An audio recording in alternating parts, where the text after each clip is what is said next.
In the vastness of space, where stars were born and died in silent explosions of light, the Praetor fleet moved with terrible purpose.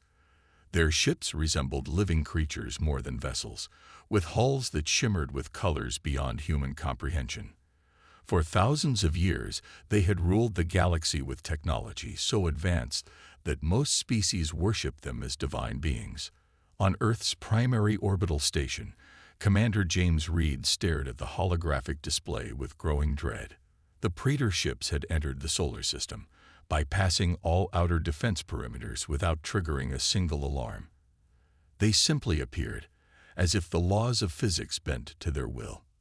"They're broadcasting on all frequencies, sir," said Officer Miller, her face pale in the blue light of her console. "They want to speak with our leaders." Reed nodded grimly. "Put it through." The main screen flickered, and a figure appeared. It looked almost human, but too perfect. Skin like polished marble, eyes that shifted between colors, and a face that seemed to be every beautiful face at once. "People of Earth," the being said, its voice melodious yet somehow empty of warmth. "I am Overlord Cal, speaker for the Divine Praetor Collective. Your existence has been permitted until now, but the time has come for you to take your proper place among our worshippers." Reed clenched his jaw. "This is Commander James Reed of Earth's Defense Fleet. We are a sovereign species. We don't worship anyone." The being's perfect face showed no emotion, but the temperature in the room seemed to drop. "You misunderstand, Commander. This is not a request. The Praetors have guided civilizations for millennia. Those who embrace our divinity prosper. Those who resist are cleansed from existence." Reports began flooding in. Praetor scouts had appeared in Earth's atmosphere, hovering over major cities. Massive ships positioned themselves above military installations. They weren't firing. They didn't need to. The demonstration of power was enough. In the emergency council chamber deep beneath what was once called Switzerland, humanity's leaders gathered. The room buzzed with fear and anger as Reed presented what little they knew about the Praetors. "They've done this before," he explained. "According to our allies in the Rigel system, the Praetors arrive, demand worship, and then slowly drain planets of resources while keeping the population docile with promises of ascension." General North, a weathered veteran of the Mars conflicts, slammed her fist on the table. "We fight. Humanity doesn't bow to false gods." "With what?" asked the Chinese representative. "Their smallest scout ship just disabled our entire Pacific fleet by merely passing over it. Our weapons can't even lock onto their vessels." The debate raged for hours. Outside, people around the world watched the alien ships with a mixture of terror and awe.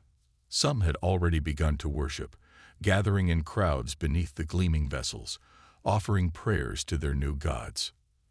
As night fell over the council chamber, the president of the United Solar System Alliance made her way to Reed. "Tell me the truth, Commander. Do we have any chance at all?" Reed hesitated, then led her to a secure terminal. He entered a series of codes that only 5 people on Earth knew existed. "Madam President, there is one thing the Praetors don't know about." The screen showed a hidden facility buried deep in the asteroid belt. Inside was a single ship, unlike any vessel humans had publicly built. "Project Thunderchild," Reed said quietly. "We've been developing it in secret for 15 years, using technology we reverse-engineered from various sources. It's not finished, but it's our only hope," the president finished. As if sensing their defiance, Overlord Cal's voice boomed from every communication device on Earth simultaneously. "You have 12 hours to surrender your world and begin your worship. After that, we will demonstrate what happens to those who deny divinity." In the darkness of space, humanity's last hope waited, untested and alone. The EDS Thunderchild hung in the void of the asteroid belt, its hull a patchwork of Earth metals and alien alloys that absorbed rather than reflected light. Unlike the sleek vessels of Earth's public fleet, this ship bore the appearance of something cobbled together from different technological eras. Because it was. Parts of it had been built in secret facilities across the solar system, assembled in the darkness beyond Mars, hidden from prying eyes. Captain Lisa Wells stood on the observation deck, watching as the last of her crew boarded. Her reflection in the reinforced glass showed a woman with short gray hair and eyes that had seen too much combat. 3 wars with colonial separatists had left her with a reputation. Brilliant but reckless, effective but costly. She was the kind of captain they gave a suicide mission to. "Beautiful, isn't she?" said a voice behind her. Wells turned to find Tom Foster, the lead engineer, a stocky man with grease-stained hands and a mind that understood technology better than people. "She's ugly as sin," Wells replied frankly. "But I don't need her pretty. I need her deadly." Foster grinned. "That she is, Captain. The outer hull incorporates materials we salvaged from that crashed Centauri scout ship. It can absorb most known energy weapons. The propulsion system, well, let's just say physics gets a bit bendy when we fire it up." Wells nodded. She'd read the briefing a dozen times during her flight from Earth. The Thunderchild wasn't just a warship. It was a technological Frankenstein, combining human ingenuity with stolen or scavenged alien tech. Its weapons systems were theoretical until recently. Its defensive capabilities had never been tested in actual combat. And now it was humanity's last hope against gods. The bridge of the Thunderchild hummed with nervous energy as final preparations were made. Lieutenant Anna Chen at Tactical, her fingers dancing across controls she'd only trained on in simulation. Officer Malik Jones at Navigation, his usual jokes absent as he plotted their course. Dr. Ray Williams, monitoring the ship's biological systems, because parts of the Thunderchild were almost alive, grown rather than built. All systems online, Foster reported from engineering. Reactive hull responding within parameters. Quantum drives spooled and ready. Wells took her command chair, feeling its contours adjust to her body. Another alien technology, repurposed for human use. "Attention all crew," she said, her voice carrying throughout the ship. "You all know our mission. The Praetors have given Earth 12 hours to surrender. We're not going to let that happen. Our job is to show these so-called gods that humanity won't kneel." She paused, looking at the determined faces around her. "I won't lie to you. This is likely a one-way trip. The Thunderchild has power, but she's untested. What we do have is surprise. The Praetors don't know we exist. They don't know what we're capable of." On the main screen, a message flashed from Earth Command. The Praetors had begun military operations, disabling defense systems around the globe. They were making a point. Resistance was futile. "Time to make some noise," Wells said. "Mr. Jones, take us out." The Thunderchild's engines ignited, but rather than the familiar blue glow of ion thrusters, they emanated a purple-black light that seemed to bend around itself. The ship moved with impossible grace for its bulky frame, accelerating faster than any human vessel had a right to. As they cleared the asteroid belt, sensors detected a Praetor scout ship on the edge of the solar system. "Perfect," Wells said. "Let's introduce ourselves. Lieutenant Chen, power up the main weapon system. Let's see if all that research was worth it." Chen's hands trembled slightly as she activated the ship's primary weapon, a cannon that fired projectiles encased in bubbles of warped spacitime. "Ready, Captain," she reported. Wells leaned forward in her chair. "These bastards want to be gods. Let's show them what happens when they mess with the wrong species. Fire." The Thunderchild shuddered as it launched humanity's answer to divinity into the cold void of space. The Praetor outpost orbiting Neptune's largest moon was a marvel of engineering, a spiraling structure of crystalline towers and energy fields that shimmered like a mirage. It had stood for centuries, monitoring the primitive species that inhabited the inner planets. None of its caretakers had ever considered it might be in danger. The Thunderchild dropped out of its impossible drive just outside the outpost's sensor range. On the bridge, the crew watched in silence as the alien structure rotated gracefully, oblivious to their presence. Scans complete, Officer Malik reported. 23 Praetors on board. Defense systems active but not on high alert. They're not expecting company. Captain Wells nodded. Deploy the stealth field. Engineer Foster's voice came through the comm. Activating now. Remember, Captain, this technology is based on fragmented data. It might work for 10 minutes. It might work for an hour. Then we'll work fast, Wells replied. The Thunderchild seemed to blur at the edges as the stealth field engaged. It wasn't true invisibility, more like a technological sleight of hand that confused sensors and redirected light. The ship glided forward, a ghost approaching the unsuspecting outpost. Weapons range in 30 seconds, Lieutenant Chen announced, her voice steady despite the tension. Primary and secondary systems charged. Wells studied the tactical display. Target their communication array first. Then power systems. I want them blind and silent before they know what hit them. The Thunderchild's main cannon fired, not with a blast of energy or conventional projectile, but with a ripple that distorted the very fabric of space around it. When it struck the outpost's communication array, the alien technology simply ceased to exist, collapsing in on itself as local spacetime briefly warped and reset.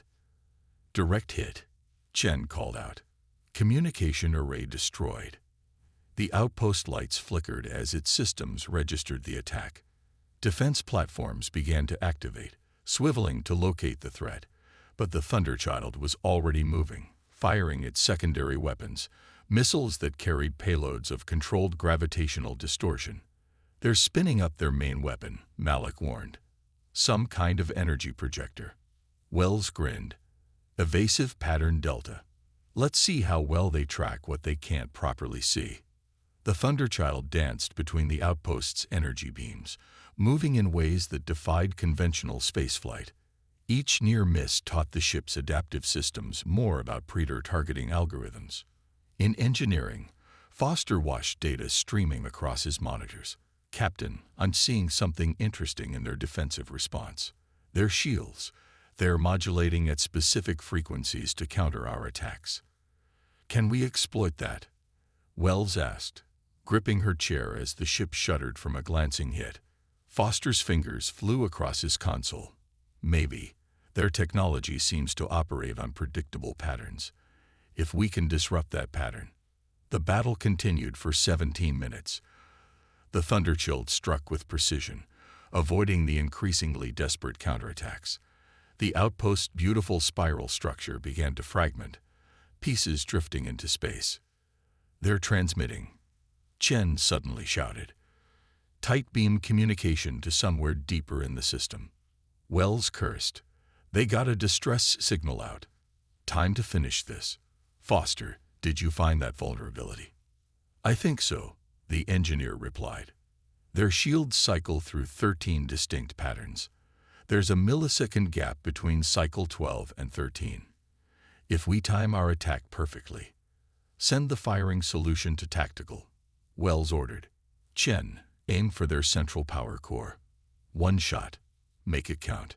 The Thunderchild circled the damaged outpost once more, its stealth field failing in patches, revealing glimpses of its patchwork hull.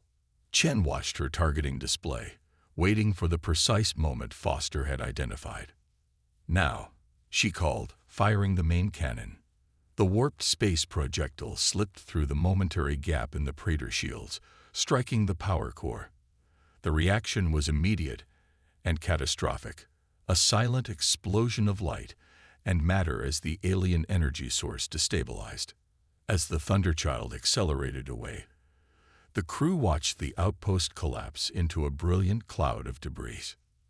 First blood to humanity, Wells said quietly. But they know we're here now.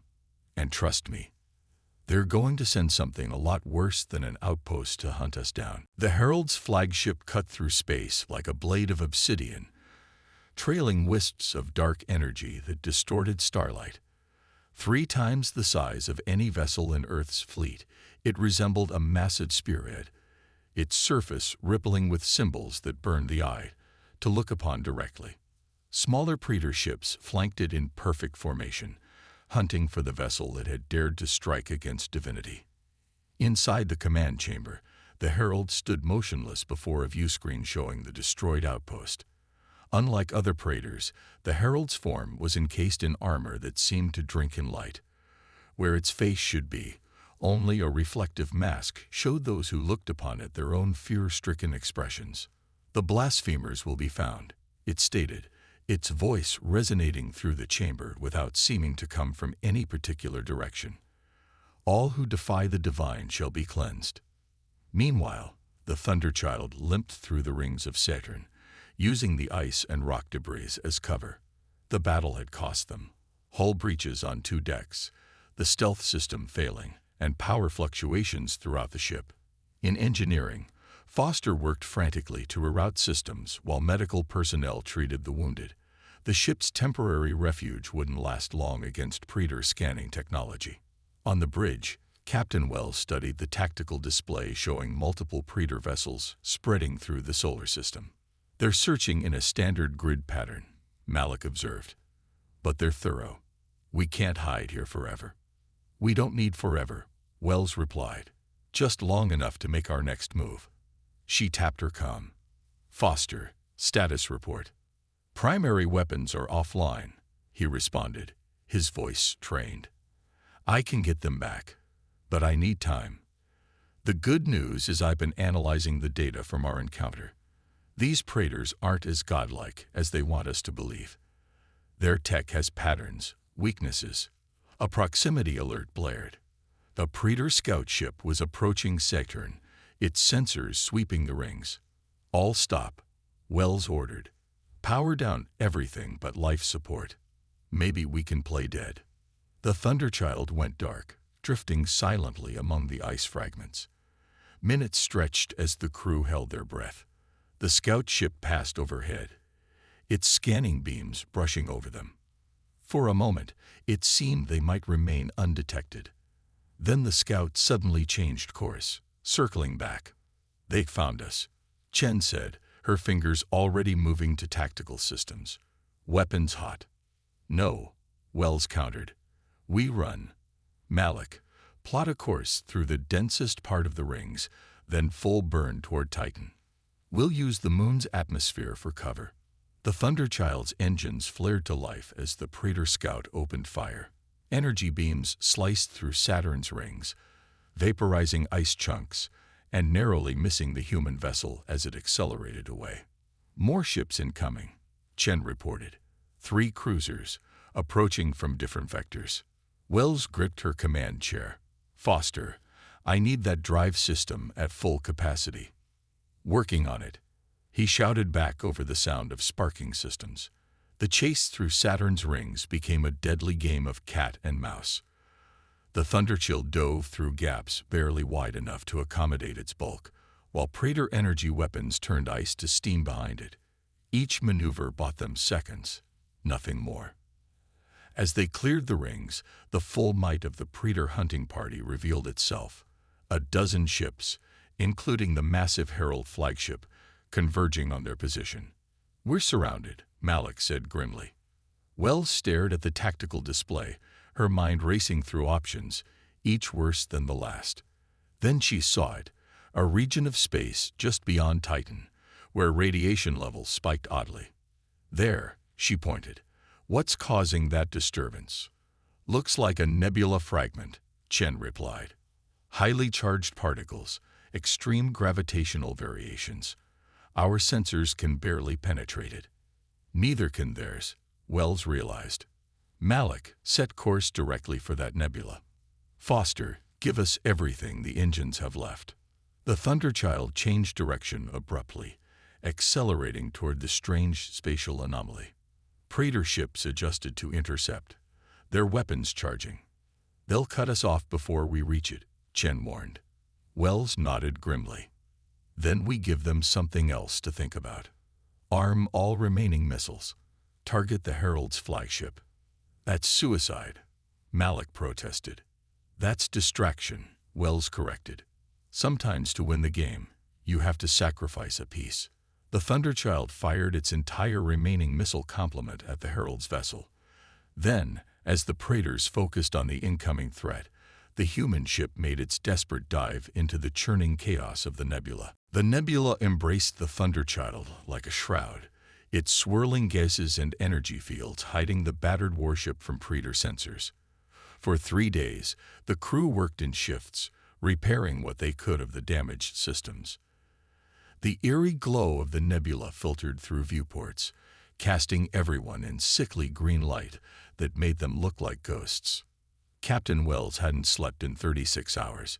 She moved through the ship, checking on repairs, speaking with injured crew members, maintaining the fragile thread of hope that kept them going. When she finally returned to the bridge, Foster was waiting with an odd expression on his face. "Captain, we've been decoding the Praetor transmissions we intercepted," he said, gesturing to a screen filled with strange symbols. "It took time, but the ship's AI managed to find patterns." And Wells dropped into her command chair, exhaustion evident in every line of her body. "They're afraid," Foster said simply. "Not just angry that we attacked, actually afraid. These so-called gods have a history of being challenged by species they thought they had subjugated. There was some civilization called the Vex about 3,000 years ago that nearly defeated them." Wells leaned forward. "How did the Praetors win?" "That's just it. The records suggest they didn't win through superior technology. They used deception, making the Vex believe they had godlike powers when they were really just employing advanced, but fundamentally understandable technology." This information spread through the ship like wildfire, changing the mood from desperate determination to something more dangerous: hope. In engineering, the repairs took on new urgency. Lieutenant Chen worked with Foster to modify the ship's shields based on the Praetor communication data. If their supposed gods used predictable patterns, those patterns could be countered. By the 4th day, the Thunderchild had transformed. Its patchwork hull now incorporated Praetor materials salvaged during their escape. The main cannon had been reconfigured to better exploit the weakness Foster had discovered. Most importantly, the ship's AI system, dubbed Arthur by the crew, had evolved beyond its original programming, learning from the battle data to predict Praetor tactics. Wells called the senior crew to the bridge for what everyone knew might be their final briefing. "We can't hide forever," she began. "Our oxygen recyclers are damaged and food stores are limited. More importantly, while we've been in here licking our wounds, the Praetors have been systematically destroying Earth's defenses." She activated a holographic display showing a star map. "We've been monitoring their communications. The Herald's flagship has returned to their command center here, at the edge of our solar system. This is where they coordinate their divine will for this sector of space." "You want to attack their command center?" Malik asked incredulously. "With one ship." Wells smiled grimly. "I call it Operation Iconoclast. We're not just going to attack them. We're going to expose them." She nodded to Foster, who explained the plan. "The Praetors broadcast their divine messages from this command center to all their subjugated worlds. We've modified our communication array to hack into that broadcast. If we can get close enough, we can show every species in this sector that these gods bleed when you cut them." "They'll have massive defenses," Chen pointed out. "They will," Wells agreed. "That's why we're going to approach using their own signals. Arthur has analyzed their ship identification protocols. For approximately 6 minutes, we can disguise ourselves as a returning Praetor vessel. It won't fool them for long, but it doesn't need to. We just need to get close enough to strike and broadcast." Silence fell over the bridge as the crew absorbed the audacity of the plan. "If anyone has a better idea, now's the time," Wells said quietly. No one spoke. "Very well. Prepare to leave the nebula. Set course for the Praetor Command Center." The Thunderchild's engines hummed to life, sounding stronger than before. As the ship emerged from its hiding place, its hull gleamed with an otherworldly sheen. Technology stolen from the self-proclaimed gods turned against them. "This time," Wells said as they accelerated toward their target, "we're not just drawing blood. We're going for the heart. The Praetor Command Center hung in space like a metal cathedral, its spires and arches defying conventional architecture. Energy fields pulsed between its structures, carrying the divine messages that kept billions of beings across dozens of worlds in a state of fearful worship. Surrounding it, a defensive fleet of warships maintained constant vigilance. Approaching outer perimeter, Malik reported, his voice barely above a whisper, though there was no one outside the ship to hear him. Captain Wells nodded. Activate Praetor identification protocols. The Thunderchild's communication array began broadcasting the stolen identification codes. On the view screen, the massive Praetor vessels continued their patrol patterns, not yet alerted to the deception. "It's working," Chen said, amazement in her voice. "They think we're one of their scout ships returning from patrol." Foster monitored the ship's systems from his station. "Arthur is maintaining the disguise perfectly. The AI has exceeded all design parameters. 4 minutes until we're in optimal position." Malik counted down. 3 minutes. 2. A sudden alarm blared through the bridge. On the view screen, the pattern of Praetor ships changed, converging toward them. "They've spotted us," Chen shouted. "No," Wells replied, studying the tactical display. "They're responding to something else. Look, they're forming an honor guard." The Praetor vessels were indeed arranging themselves into a ceremonial formation. At the far edge of the sensor range, a new ship appeared, a vessel even larger than the Herald's flagship, its design more organic than mechanical, as if it had been grown rather than built. "The Praetor High Council," Foster whispered in awe. "According to the transmissions we decoded, they rarely leave their sanctuary world." Wells' eyes narrowed. "Change of plans. Arthur, can you maintain our disguise while we approach the High Council vessel instead of the command center?" The ship's AI responded in its calm, measured voice. "Yes, Captain. Adjusting approach vectors now." "What are you thinking?" Chen asked. "The command center broadcasts their lies," Wells explained. "But the High Council creates those lies. If we want to truly expose them, we need to strike at the source." The Thunderchild altered course subtly, joining the honor formation escorting the High Council vessel. Each passing second stretched their deception thinner. 1 minute to optimal firing position, Malik reported. The High Council ship grew larger on the view screen, its hull shifting colors like the skin of some cosmic chameleon. Then, without warning, their deception collapsed. "We've been made," Chen shouted as alarms blared. Energy buildup detected across all Praetor vessels. "Execute Iconoclast now," Wells ordered. "Fire main cannon at the High Council ship. Chen, begin broadcasting on all frequencies." The Thunderchild's main cannon discharged its reality warping projectile just as the first Praetor weapons fire reached them. The ship shuddered violently as shields absorbed the initial assault, but they held, barely.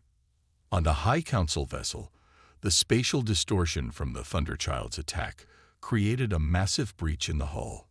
Through it, the true forms of the Praetors were exposed, not the beautiful, godlike beings they projected in their broadcasts, but frail, withered creatures connected to massive machines that amplified their natural telepathic abilities. "Broadcast confirmed," Chen announced. "We're streaming direct images to every world in the sector." The response was immediate and devastating. The Praetor fleet's coordinated attack faltered as confused communications flooded between ships. On dozens of worlds, beings who had worshipped the Praetors as gods saw their true forms for the first time. But victory came at a price. The Thunderchild's shields failed under the combined assault of the Praetor vessels that remained loyal. Hull breaches opened on multiple decks. Life support began to fail. "We've done what we came to do," Wells said calmly as the bridge filled with smoke. "Malik, plot an escape vector, anywhere away from Earth." Before they could act, a new ship appeared, the Herald's flagship, returning to defend its masters. It positioned itself between the Thunderchild and escape. "Captain," Foster called out, "sensors are picking up something strange about the Herald. Its biological signature. It's not Praetor." The view screen shifted to show the Herald's vessel approaching. A communication request flashed on Chen's console. "They want to talk," she said in disbelief. Wells nodded grimly. "Let's hear what the Praetor's attack dog has to say before it finishes us off." The screen changed, showing the armored form of the Herald.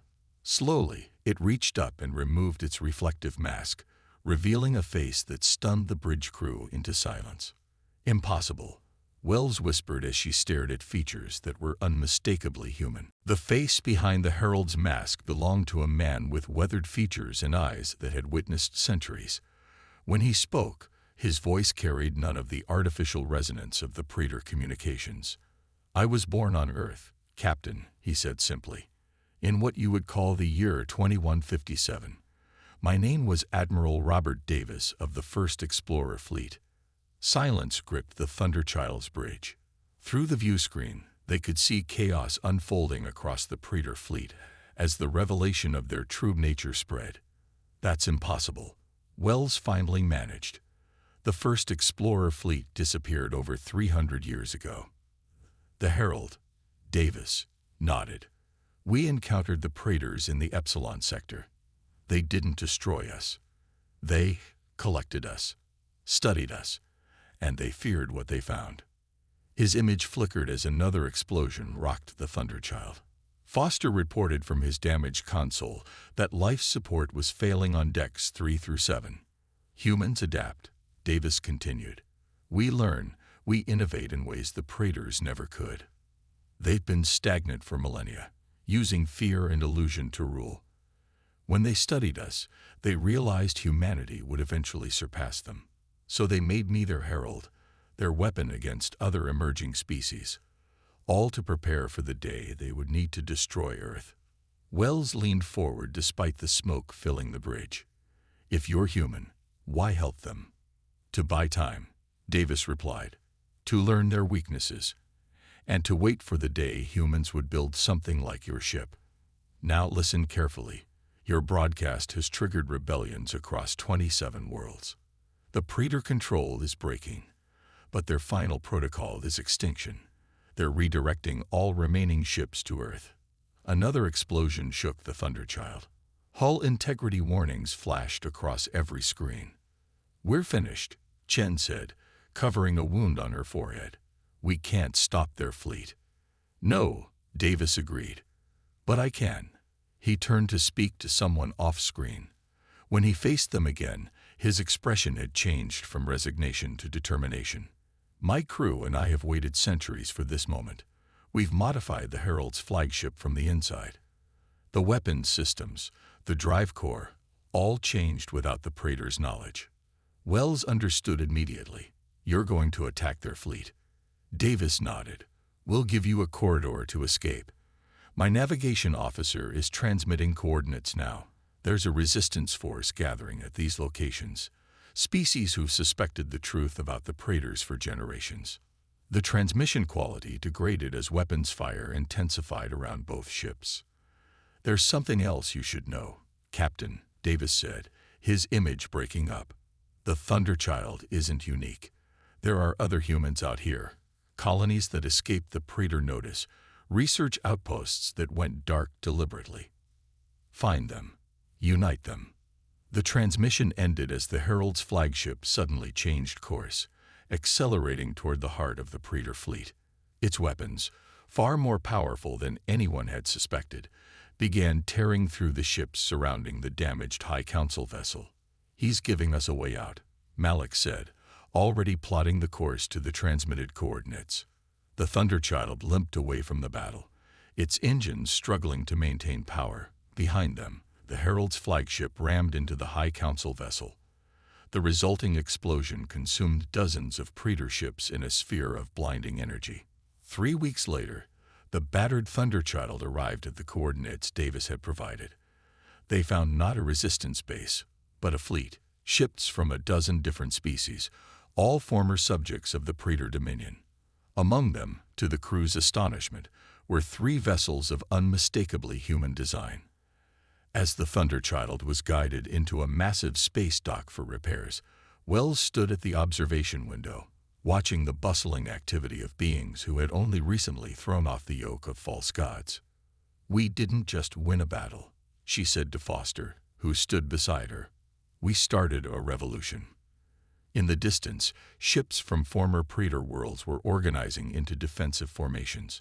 Earth had already sent its remaining fleet to join them, now that the Predator threat was exposed. "The Predators called themselves gods," Foster replied. "But they never understood what really makes a species powerful. It's not technology or telepathy or living for thousands of years." Wells nodded, watching as engineers from a dozen worlds swarmed over the Thunderchild, already learning, adapting, improving. "It's the willingness to stand together," she finished, "and the courage to challenge heaven itself."